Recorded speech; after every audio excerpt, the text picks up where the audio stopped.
ভাই এই ফোনটা আমার পুরো ডেজাভুতে ফালাই দিছিল। আমি অফিসে ঢুকছি, ক্যাবিনেট খুলছি, এই ফোনটা দেখে বলি কি রে ভাই, Xiaomi K60 Ultra তো সে কবে ভিডিও হয়ে গেছে, তাহলে এই ফোনটা এখনো আমাদের কাছে কেন? পরে একটু ঘাটায় দেখি এটা Xiaomi 13T।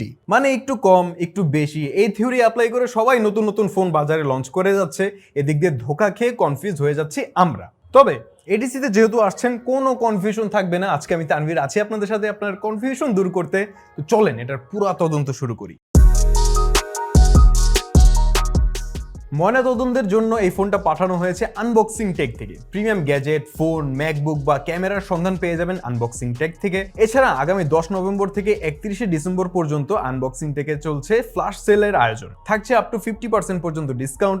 এই ফ্ল্যাশ সেলের কেনাকাটায় থাকবে একটা কুপন, যেটা 7 দিন পর পর রেফেল ড্র হবে, যেখানে 3 জন পাবে গিফট হ্যাম্পার। সো যাবতীয় সকল ইনফরমেশন থাকবে ডেসক্রিপশন বক্সে, চেক করে আসেন। ময়নাতদন্তের শুরুতে যখন আপনি ফোনটার দিকে তাকাবেন তখন কি মনে হয় এটা K60 Ultra না? রং। এই ফোন আর K60 Ultra এক না। বডি ডাইমেনশন যদিও হুবহু K60 Ultraর মতোই, কিন্তু কমেছে এর ওয়েট। জি ভাই, এটার ভর মাত্র 197 গ্রাম, আর এটার যে প্লাস্টিক ভার্সনটা আছে ওইটার ওয়েট 193 গ্রাম, যেটা কিনা K60 Ultra থেকে 11 গ্রাম কম। কিন্তু কাহিনীটা কি? ভিতরে মাল মশলা সব সেম থাকলেও সাইডে যে ফ্রেমটা আছে এটা প্লাস্টিক মেড, আর সামনে দিয়েছে কর্নিং গরিলা গ্লাস 5, পিছনেও গ্লাস দিচ্ছে, বাট কোনো প্রোটেকশন আছে কিনা এ নিয়ে কোনো অ্যাকুরেট তথ্য পাই নাই। তবে প্লাস্টিক বডি হলেও টেনশন করা লাগতেছে না, কারণ এটাতে থাকছে IP68 রেটিং, এন্ড এটা একটা সেমি ফ্ল্যাগশিপ ফোন। এইটুকু যদি না থাকতো তাহলে তো বেশ সমালোচনার শিকার হইতো বাংলাদেশ ক্রিকেট টিমের মতো। এছাড়া ফোনের টপ সাইডে আছে আয়ার ব্লাস্টার, সামনের দিকে আছে ইন ডিসপ্লে ফিঙ্গারপ্রিন্ট সেন্সর, যেটা বেশ ফাস্ট অ্যান্ড রেসপন্সিভ ছিল। আপাতত এই জিনিসগুলোই ভালো লাগছে, কিন্তু আমার কাছে এই ডিজাইনটা একদমই ভালো লাগেনি। এটার থিকনেস 8.5 মিলিমিটার হলেও ফোনটা দেখতে অনেক মোটা, ওয়েটটা কম হলেও অদ্ভুত একটা শেপের জন্য ফোনটা ধরতে খুবই বিরক্তিকর লাগে। সো রেডমি K60 Ultraর মতো এই ফোনটাও আমাকে ভালো একটা হ্যান্ডফিল প্রোভাইড করতে পারে নাই। ইভেন আপনি এই ফোনটা দেখেন, এই ফোনটার দাম 13T থেকে অনেকটাই কম, বাট এটার হ্যান্ডফিলটা খুবই জোস। যেখানে এরকম মিড রেঞ্জের ফোনগুলো ভালো একটা হ্যান্ডফিলের দিকে যাচ্ছে, সেখানে এই দামি ফোনগুলো যাচ্ছে উল্টা দিকে। 13T এর ডিসপ্লে ফ্ল্যাট হলেও বেশ ভালো মানের। এটাতে দিয়েছে 6.67 ইঞ্চের AMOLED display with 1.5K resolution. এছাড়াও আছে HDR10+ and Dolby Vision, 16 million colour, 144 hertz refresh rate. সহজ কথা, এই 13T এর ডিসপ্লেটা আর রেডমি K60 Ultra ডিসপ্লেটা হুবহু এক। আমরা নেটফ্লিক্সে ফুল এইচডি প্লেব্যাক পেয়েছি, ডিসপ্লের কালার কন্ট্রাস্ট লেভেল একদম অন পয়েন্টে ছিল। আই কমফোর্টের জন্য 2880 হার্টজ PWM ডিমিং আছে। পাশাপাশি এটার ডিসপ্লে কিন্তু খাতা কলমে অনেক ব্রাইট হয়, 2600 নিটস পর্যন্ত পিক ব্রাইটনেস হলেও এইচডিআর কন্টেন্ট দেখার সময় না আমাদের কাছে এই ডিসপ্লেটা এত একটা ব্রাইট মনে হয়নি। Xiaomi বলতেছে এটাতে তারা দিয়েছে প্রো এইচডিআর ডিসপ্লে, যেটা ট্রেডিশনাল এইচডিআর ডিসপ্লে থেকে 5x মোর ব্রাইটার হয়, বাট আমরা আমাদের ইউসেজে না এই জিনিসটা পাই নাই।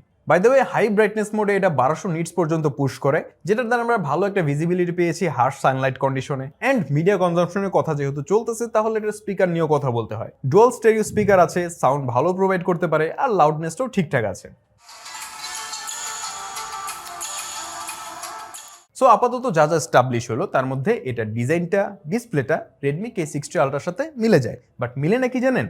এর পারফরমেন্স আর ক্যামেরা। K60 Ultraতে যে চিপসেটটা ব্যবহার করা হয়েছিল সেটা থেকে এটাতে যে চিপসেটটা ব্যবহার করেছে Dimensity 8200 Ultra, এটা একটু পিছিয়ে আছে। অন্যদিকে এটাতে যে ক্যামেরা সেটআপটা আছে সেটা Xiaomi K60 Ultra থেকে অনেকটাই এগিয়ে, মানে একদিক দিয়ে কম দিয়ে আরেক দিক দিয়ে বেশি দিয়ে একটু ব্যালেন্স করার চেষ্টা করছে। MediaTek Dimensity 8200 Ultra চিপসেটটা আগেরবারের 8100 Ultra থেকে কিছুটা ওভারক্লক। জিপিইউটাও সেম আছে, বাট এইটা 4 ন্যানোমিটার আর্কিটেকচারে বিল্ড করা, যেখানে আগেরটা ছিল 5 ন্যানোমিটারের। একদম সহজ কথায় এবারের 8200 Ultra এর অবস্থান হচ্ছে স্ন্যাপড্রাগন 7+ Gen 2 এর কাছাকাছি। মানে এই ফোনের পারফরমেন্স আর পোকো F5 এর পারফরমেন্স সেম হওয়ার কথা। তবে 8200 Ultra চিপসেটের একটা বেনিফিট আছে, সেটা হচ্ছে এর মেমোরি ব্যান্ডউইথ, যেটা কিনা 7+ Gen 2 এর ডাবল। আমি মোস্টলি এই ফোনটা সেকেন্ডারি ডিভাইস হিসেবেই ব্যবহার করছি, তো দেখা গেছে আমি একটা অ্যাপ ইউজ করছি, এরপর আমি ফোনটা রেখে দিছি বা অন্য কোনো কাজ করতেছি, এই ফোনটা ওই অ্যাপটা মেমোরিতে রেখে দিছে। পরে যখন আমি রিসেন্ট প্যানেল থেকে আবার সেম অ্যাপটা ওপেন করতেছি, কোনো লোড না নিয়ে ওইখান থেকে ওপেন হয়েছে। আমাদের এই ফোনের র্যাম হচ্ছে 12GB LPDDR5 আর আছে 256GB UFS 3.1 স্টোরেজ। বেশ ভালোই RAM management and storage performance দিয়েছে এই ফোনটা। ইভেন গেমিংও এই ফোনটা বেশ ভালোই পারফরমেন্স করেছে। একদম ম্যাক্স গ্রাফিক্সে জেনশন ইম্প্যাক্টে 42 to 45 FPS পাচ্ছিলাম, আর মোটামুটি কনস্ট্যান্ট একটা পারফরমেন্স ধরে রাখছে। যদিও ফোনটা হিট আপ হয়, বাট একদম পারফরমেন্স ড্রপ করার মতো হিট আপ দেখি নাই।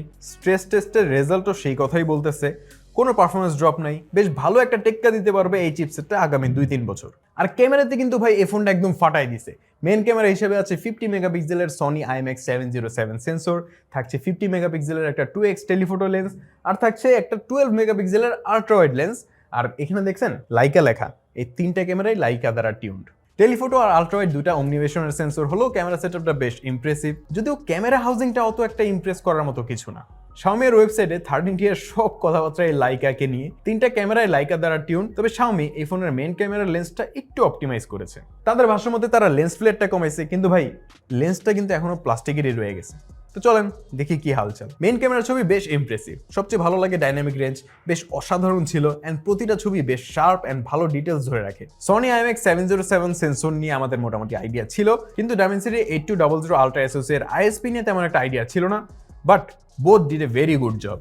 কালারের ক্ষেত্রে দুটো অপশন পাবেন, একটা লাইকা অথেন্টিক আর একটা লাইকা ভাইব্রেন্ট। লাইকা অথেন্টিক প্রোফাইলটা ইউজ করলে অনেক ওয়ার্ম কালার টোন পাচ্ছি, বাট এখানে শ্যাডো এরিয়াগুলো একটু বেশি ডার্ক করে ফেলে। অন্যদিকে লাইকা ভাইব্রেন্টের ছবির কালার অনেকটা ব্রাইট অ্যান্ড ভাইব্রেন্ট লাগে, অলসো শ্যাডো এরিয়াটাও বেশ ভালোই লাইট আপ হয়। আলট্রাওয়াইড ক্যামেরাটা একদম মেইন ক্যামেরার জেরক্স কপি, ছবির কালার, ডাইনামিক রেঞ্জ অনেকটাই মেইন ক্যামেরার মতোই।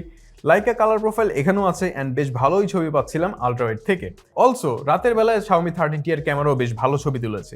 খেয়াল করে দেখলাম এখানে লেন্স ফ্লেয়ার অনেক কম অ্যান্ড প্রত্যেকটা ছবি চেষ্টা করে ন্যাচারাল ভাবে তুলতে। আমি কোনো এক্সট্রা কালার বুস্ট বা হাইলাইট এরিয়া ওভার এক্সপোজ করতে দেখি নেই। ভালো আলো পেলে বেশ ভালো ভালো ছবি তুলে এই ক্যামেরা, আর আমি এতেই খুশি।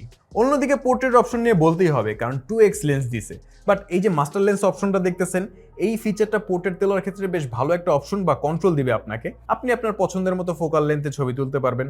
তবে লেন্স সুইচের অপশনটা কই? এই অপশনটা দিচ্ছে এইখানে। প্রথমত এটা একটা আনফ্যামিলিয়ার আইকন, আর দ্বিতীয়ত এত অদ্ভুত জায়গায় এটার পজিশন, মানে লেন্স সুইচ করতে একটা প্যারা খাওয়া লাগে। Xiaomi পোর্ট্রেট বরাবরই ভালো লাগে এর এজ ডিটেকশন অ্যান্ড বোকে লেভেলের জন্য। এখানেও কোনো ব্যতিক্রম ঘটছে না, বেশ ভালো বোকে অ্যান্ড এজ ডিটেকশন পেয়েছি বোথ টেলিফোটো অ্যান্ড মেইন ক্যামেরার পোর্ট্রেট থেকে। যদিও স্ক্রিন ডিটেলসটা আরেকটু স্পষ্ট হলে ভালো লাগতো, বাট আপনি যদি পোর্ট্রেট বাদ দিয়ে নর্মাল হিউম্যান ফেস তুলতে চান, সেক্ষেত্রে লাইকা কাস্টমাইজ ফটোগ্রাফি অপশন থেকে টোনালিটি বা টেক্সচার চেঞ্জ করে ছবি তুলতে পারবেন। সেলফির ক্ষেত্রে একই অবস্থা, 20 মেগাপিক্সেলের ক্যামেরা থেকে বেশ ভালোই সেলফি তুলে। কন্ট্রোল লাইটে ছবির কালার বা ডাইনামিক রেঞ্জ দুইটাই ভালো থাকে, তবে ছবিগুলা কিছুটা সফট অ্যান্ড স্মুথ লাগে। ফাইনালি এই ফোনের 3টা ক্যামেরা দিয়েই আপনি 4K 30 FPS এ ভিডিও রেকর্ড করতে পারবেন। ভিডিওতে স্টেবিলিটিও ভালো ছিল, তবে ভিডিওর কন্ট্রাস্ট ব্যালেন্সটা কিছুটা উইক, মাঝে মাঝে কিছুটা শার্প লাগে, আবার একটু ওয়ার্ম টোনে ভিডিও করে। 8K অপশন নাই, অ্যাটলিস্ট 4K 60 FPS অপশনটা দিতে পারতো, সেটাও দেয় নাই। তবে আমার কথা হচ্ছে এই ফোনটা তার একটা ফটোগ্রাফি সেন্ট্রিক ফোন বানানোর চেষ্টা করেছে, বাট এটার আউটলুকটা দেখেন, কোনোভাবে মনে হয় এটা একটা ফটোগ্রাফি সেন্ট্রিক ফোন।